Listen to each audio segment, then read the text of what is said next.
मावे के मोदक बनाने के लिए लगने वाला सामान कुछ इस प्रकार है। हम लेंगे शुद्ध घी, फिर हम लेंगे मिल्क पाउडर। मिल्क पाउडर का इस्तेमाल करें, डेयरी व्हाइटनर का इस्तेमाल ना करें। फिर मैंने ली है दूध गर्म करने के बाद जो आती है वो मलाई, ये ऑप्शनल है। फिर हम लेंगे दूध, ज़्यादा गर्म दूध का यहाँ पे इस्तेमाल नहीं करना है। फिर मैंने ली है पाउडर शुगर, घर की शक्कर को सिर्फ मिक्सी में 10 सेकंड के लिए पीस लेना है। यहाँ ली है इलायची पाउडर, ये भी ऑप्शनल है। फिर हम लेंगे शक्कर और मोदक का साँचा, और ये शक्कर क्यों लिया है आपको आगे पता चल ही जाएगा।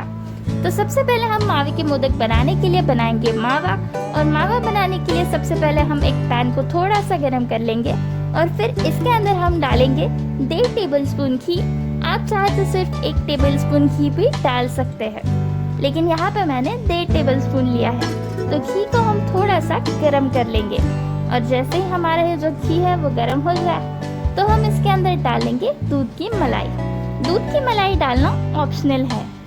तो दूध की मलाई यहाँ पे मैंने ली है 2 टेबलस्पून। ये ना ले तो भी चल सकता है। मलाई को हम अच्छी तरीके से घी के अंदर मिक्स कर लेंगे।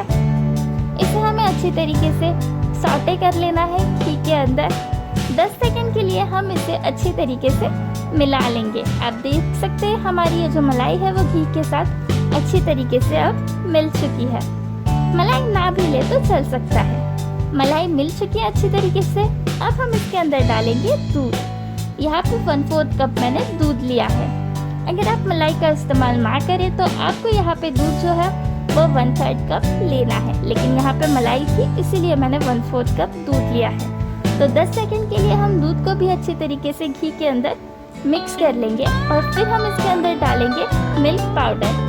यहाँ पे 100 ग्राम मैंने मिल्क पाउडर ली है। मिल्क पाउडर डालने के बाद हमें इसे कंटिन्यूसली मिक्स करते रहना है। तो आप भी मेरी तरह स्पैचुला की जगह ऐसे विस्क का इस्तेमाल कर सकते हैं।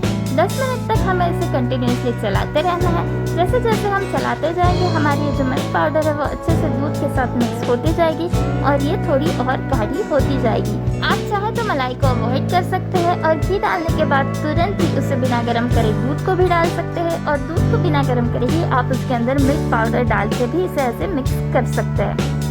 तो 10 मिनट कंटिन्यूसली मिक्स करने के बाद हमारा ये जो मावा है ये बिल्कुल अब बन के रेडी है। आप देख सकते हैं ये पैन को अब छोड़ रहा है, घी वो अलग कर रहा है। तो आपको भी यही करना है। मिल्क पाउडर डालने के बाद कंटिन्यूसली इसे 10 मिनट तक ऐसे मिक्स कर लेना है। अब हमारा ये जो मावा है ये बिल्कुल बन के रेडी है। मावे को हम निकाल लेंगे बाउल में और इसे 5 से 6 मिनट के लिए अच्छी तरीके से ठंडा कर लेंगे। अभी ये फिलहाल बहुत गर्म है।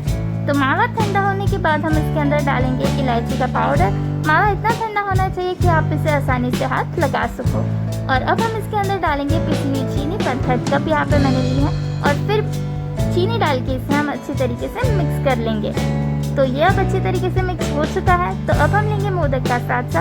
ये बाजार में इजीली अवेलेबल है, और फिर हम इसको अंदर से लगा लेंगे शक्कर। शक्कर लगाने से हमारे जो मोदक है वो बहुत दिखने में भी अच्छे दिखते हैं, और वो मोदक के साँचे से बहुत आसानी से निकलते हैं। और हमारे इस मावे के मिक्सचर में ऑलरेडी घी है, तो इसीलिए हम इसे घी से ग्रीस नहीं करेंगे, वरना आपके जो मोदक है वो थोड़े चिपचिपे से बन जाएंगे।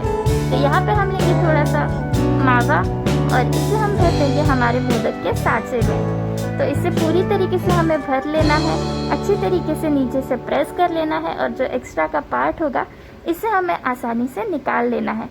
आज की हमारी रेसिपी बहुत इजी थी। आपको कुछ बातों का फिर भी ध्यान रखना है। मिल्क पाउडर डालने के बाद इसे आपको कंटिन्यूसली चला लेना है। मिल्क पाउडर में कोई भी लम्स नहीं बनने देने हैं।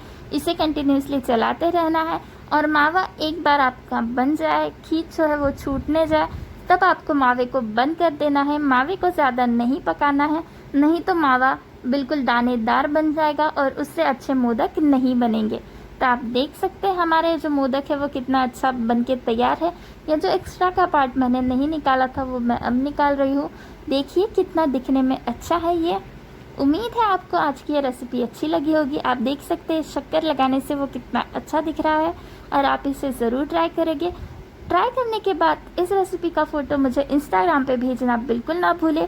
और अगर आपको ये रेसिपी अच्छी लगी तो मेरे चैनल को सब्सक्राइब करना बिल्कुल ना भूलें, और इस रेसिपी को शेयर करना भी बिल्कुल ना भूलें।